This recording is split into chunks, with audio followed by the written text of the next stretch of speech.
Shalom. Barakatah Yahweh, Barakatah Yahweh Shai, Barakatah Yahweh, Barakatah Yahweh Shai, Barakatah Yahweh, Ba'ashem Yahweh Shai, Ba'ashem Harakakadash. Double honors to the apostles and elders of Great Millstone. Peace, blessings, and salutations to the hopefully elect.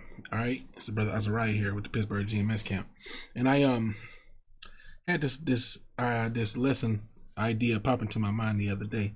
My wife was scrolling through her phone.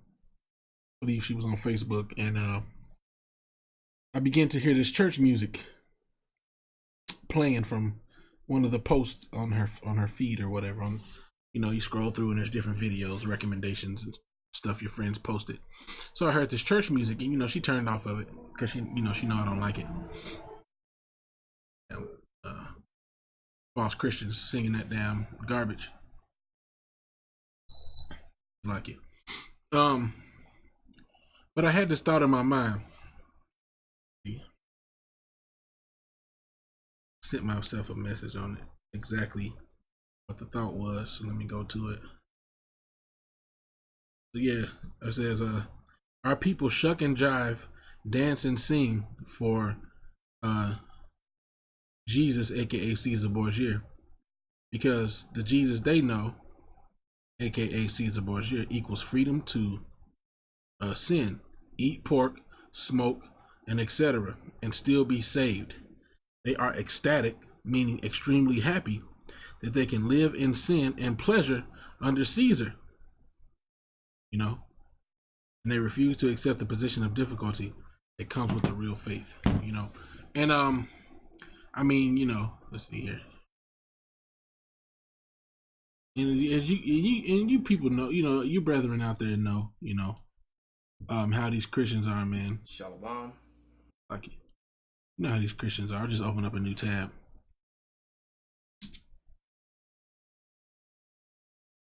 And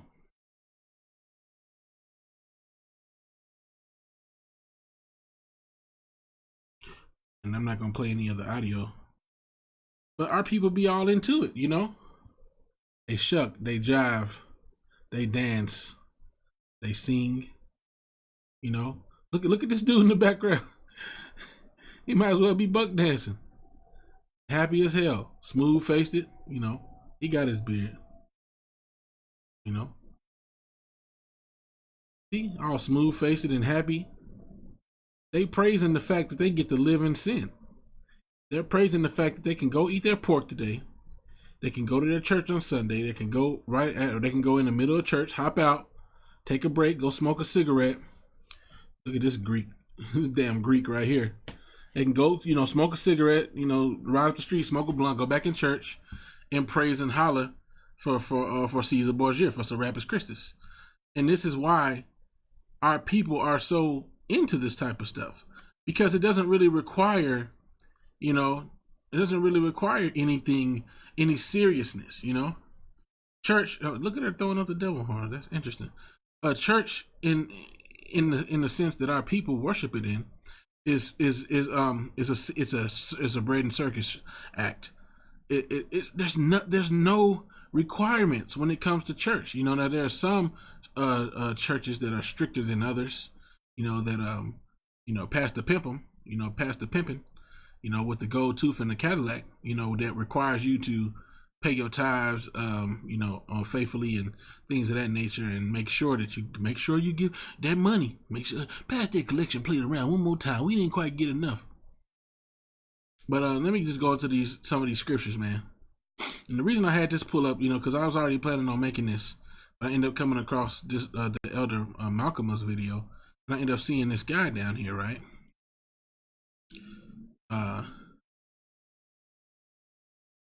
See, look, and a lot of these people, it's so funny, that this is crazy, because,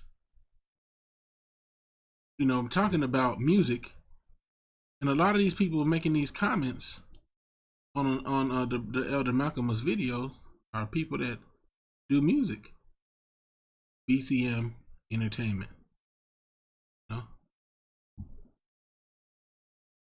he's putting up ciphers and,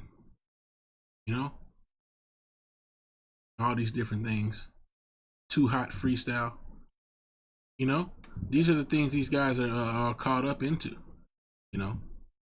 That's the that's the spirit. Because I didn't even realize that till just now. Look at this other guy, Dosen't on the track, talking about Gino will eat him up. Of course, you believe in false doctrines. See, Dosen't on the track. He gets to make his music. This looks like some smoking. Oh, that's just dirty table or some shit. Anyway, and then this guy, melodic harmony. This guy can't even stand against me. Proud. He ain't even got a prayer against Jennings. They don't know the book well. They have a doctrine that they use to wash the brains of their sheeple. So where are you feeding the sheep? Where are you feeding the sheep? Let's see what you got going on since he can't stand against you. Oh, look, you got a bunch of acapella videos. Yeah, that's helping the sheep out. You sitting here, singing and teaching people how to do music. This is really helping out the sheep. You Christians are proud, man. You so-called Christians, because you're all false, man, and you're proud. And the Most High is gonna fucking kill you, man. Amos 8:1. Thus hath Yahweh power showed unto me, and behold, a basket of summer fruit. And he said, Amos, what seest thou? And I said, a basket of summer fruit. Then said the Most High to me, the end is come upon my people of Israel. I would not again pass by them anymore. Yeah, that's right. He's not going to pass by. He's not going to pass over like he did during the time of Exodus, during the Passover. He's going to kill. He's going to kill anybody who's not covered in the spiritual blood this time. And to be covered in the spiritual blood, you Christians ain't covered in the spiritual blood, man. You Christians have a false covering, man. Let's get that scripture.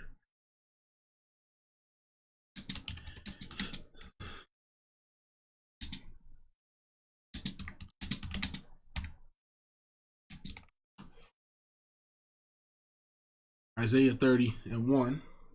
Woe to the rebellious children woe to the rebellious children, saith Yahweh, that take counsel but not of me, and that cover with a covering but not of my spirit, that they may add sin unto sin. And that's what Christianity is. It's a covering that you put upon yourself, to so that you can add sin unto sin. Christianity, what they learn in these seminaries, not seminaries, seminaries, they learn sin. They learn the justification of sin. They learn this everlasting grace that's supposed to exist, and that people can just sin willingly over and over and be okay. No, it doesn't work like that. That's a feel good doctrine. That's a do what thou wilt. That's a Satanist doctrine. A do as thou wilt doctrine. That if you just feel bad about it, that's enough. You don't have to actually change, which really shows you that you never really felt that bad about it, because you didn't change the behavior. That's a contradiction to say you feel bad about something, but you're going to keep doing it. Now, of course, there are things that you can't help, but there are willing sins that people do that get them fucked up. The Most High is not with that. So let's just get this. Let's just get this.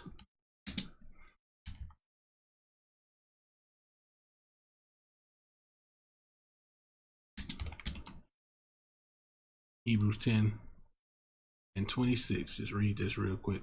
For if we sin willfully after that we have received the knowledge of the truth, there remaineth no more sacrifice for sins. So where's that going into the scriptures? If we sin willfully, because going and smoking a cigarette is a willful sin. You made the decision. I'm gonna pick this up. I'm gonna put it in my mouth.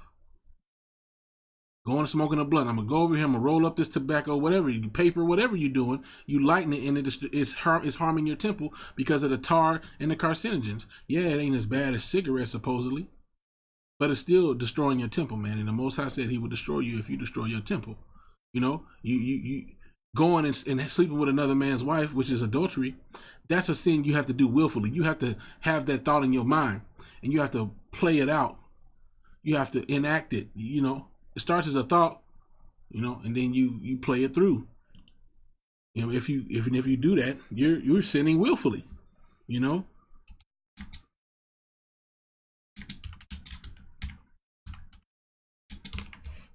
Get this scripture. James 1:15. When lust hath conceived, it bringeth forth sin. And sin, when it is finished, bringeth forth death. See? In the New Testament. So it's just letting you know that willful sin bringeth forth death, man. Okay? And that's what they teach you in church, man. So let's finish. Amos 8. I'm gonna start at 2. And he say, Amos, what seest thou? And I said, a basket of summer fruit. Then said the Most High unto me, the end is come upon my people of Israel. I will not again pass by them anymore. And the songs of the temple shall be howlings in that day. You know, them niggas shucking and jiving like you saw in that church. They're going to be howling and welling, man. Saith Yahweh power, there shall be many dead bodies in every place. They shall cast them forth with silence. Hear this, O ye that swallow up the needy, even to make the poor of the land to fall. And in this day and age, the people that's swallowing up the needy is you Christian pastors, man. Because you're making merchandise of the people and telling them, oh, sow a seed of righteousness, sow a seed, and then the Most High will give it back to you. No, the Most High is not going to bless somebody that gives tithes to one of these false churches. Why? Because the Spirit of the Lord is not in those churches, man. Why would the Most High reward you for furthering wickedness, man? That's why you sow them tithes all your life into these false churches, and it never gets you anywhere. You never get any return. You never get any blessings, you know, like they promise you. Why? Because you're giving money to the devil, man. You know, you are of your father the devil. You know, the will of your father will ye do, man. I'm roughly paraphrasing, man. These people in these churches these pastors ain't for you, man.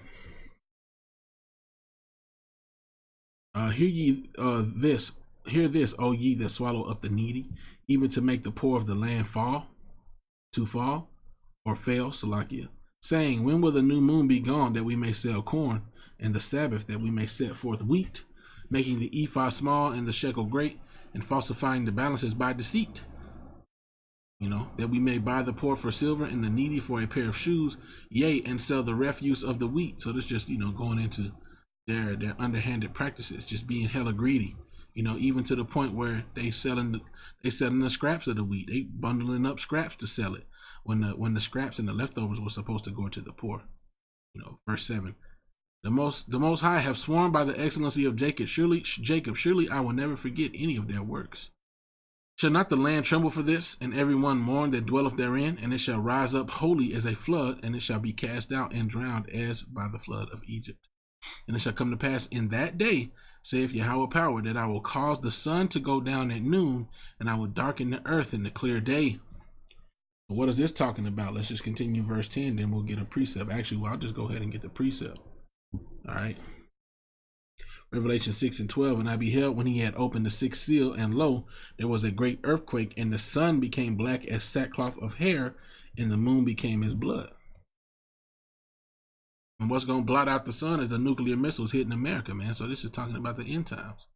It shall come to pass in that day, saith the Most High, that I will cause the sun to go down at noon, and I will darken the earth in the clear day. Verse 10, and I will turn your feasts into mourning, and all your songs into lamentation.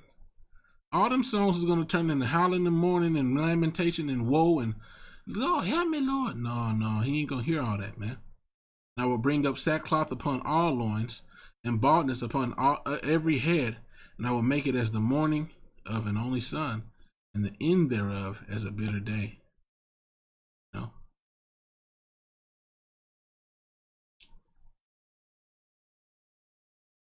You know, and this part is just going into the Most High's true doctrine, true words of the Most High, which is being taught first and foremost, starting with the elder apostles of Great Millstone, starting with Apostle Tahar on down, and the brethren. The elders and brethren, they preach the same thing. He's going to cause a famine of the word. You're not going to be able to hear it, you know. All right, Ezekiel 26 and 13. And I will cause the noise of thy songs to cease, and the sound of thy harps shall be no more heard. You know? So the Most High is, he's not with all that stuff, man. Now, there were, you know, different situations where men of the Lord were singing to the Most High. But the most important song is this song right here, man. Revelation 14 and 3.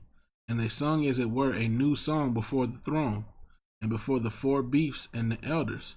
And no man could learn that song but the 144,000 which were redeemed from the earth. So, hey, I can go pick up a gospel album and I can play it over and over and I can learn that song. But you can't do the same thing with this song. This song is not talking about an actual song. This song is talking about the gospel. Okay? This song is talking about the gospel of the Most High, man. The only one who's going to understand that is the 144,000. You know? Revelation 15:3, and they sing the song of Moses, the servant of the Most High, and the song of the Lamb, saying, Great and marvelous are thy works, Lord, power almighty, just and true are thy ways, thou King of saints. So that's going into the song of the Most High. Song before the throne. Yeah. So let me just show you a precept about the songs. You know.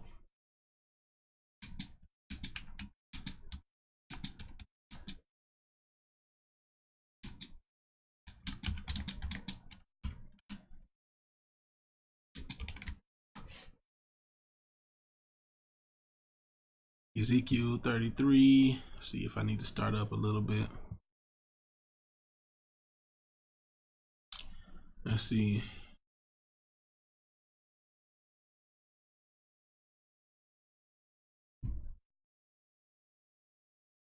Yep, Ezekiel 33, and I'll probably start off 30.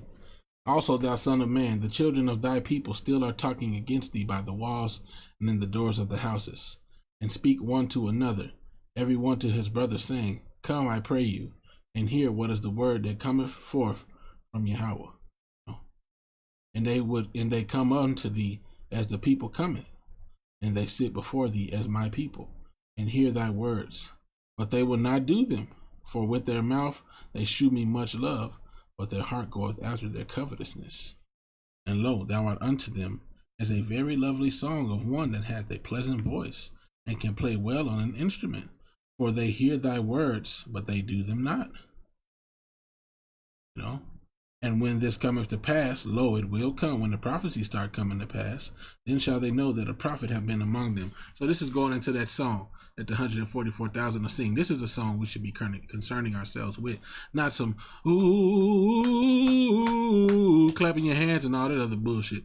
That's you can sing those songs to the Most High, but that's not an important part of the ministry. Just you going around. Nobody gets edified from singing. You know, let's get this scripture.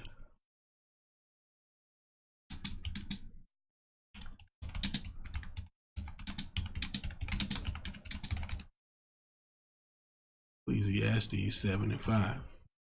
It is better to hear the rebuke of the wise than for a man to hear the song of fools.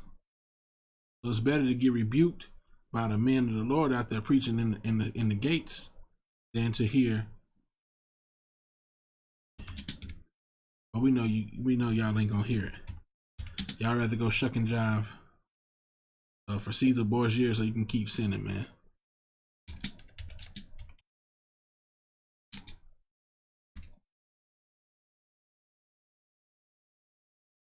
Amos 5:10. They hate him that rebuketh in the gate, and they abhor or avoid him that speak uprightly. So, it's better for you to hear that rebuke, but you hate wisdom. You hate wisdom.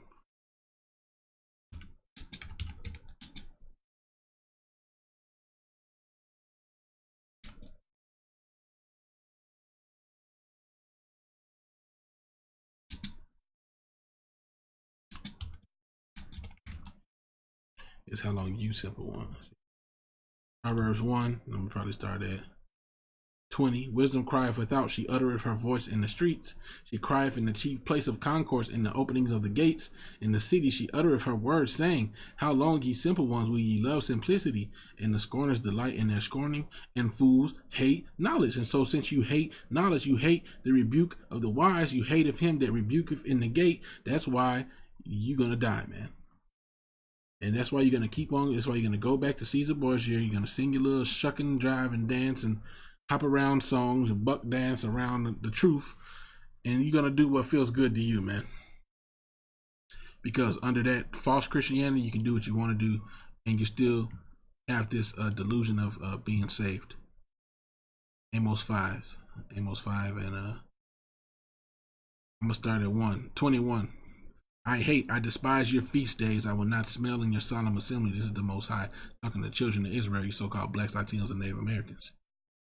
Though ye offer me burnt offerings and your meat offerings, I will not accept them. Neither will I regard the peace offerings of your fat beasts. Take thou away from me the noise of thy songs, for I will not hear the melodies of thy viols. He ain't trying to hear your violins and your different songs. He don't care about that.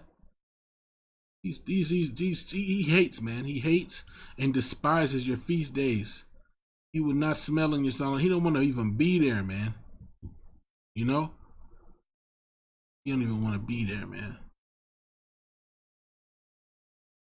Anyway, so with that, I'm going to give all honor, glory, and praises to Yahweh, Ba'ashem Yahweh Shai, Ba'ashem Rakaha Kadash. Double honors to the apostles and elders of Great Millstone. Peace, blessings, and salutation to the hopefully elect. All right, with that, I'm going to say shalom.